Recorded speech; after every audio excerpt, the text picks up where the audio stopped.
Akira Zuna សូមជម្រាបសួរចាប់ផ្ដើមបេសកកម្មនៅថ្ងៃទី7នេះយើងចូលមកប្រវត្តិកងដូចរាល់ដងដើម្បីយកធុងសាំងមើលទៅដូចជាវារៀងពិបាកបន្តិចឯពីព្រោះអីដោយសារតាថុកខេតខ្ញុំវាចិត្តពេញហើយសំបីតាអាកា 3000 ហ្នឹងក៏វាអាចនឹងពេញដែរអញ្ចឹងប្រហែលជារត់ឡានបានតាមិនតិចទេពេលដែលវាពេញគឺត្រូវសម្រាប់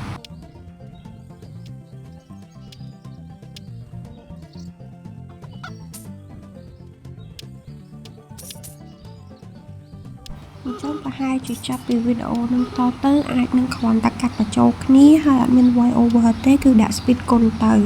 ចាំដល់ថ្ងៃដែលវាត្រូវចាប់ event ហ្នឹងពេលដែលខ្ញុំunboxing ថាបាន 30x ឬក៏ deco អត់ហ្នឹងអាហ្នឹងចាំខ្ញុំ update វីដេអូម្ដងទៀតពីព្រោះអីវានៅសល់ប្រហែលជាជិត10ថ្ងៃឬជាង10ថ្ងៃដែរទំហំតែចាប់ event អញ្ចឹងចាំចាប់ event ចាំខ្ញុំ update វីដេអូហ្មងទៅ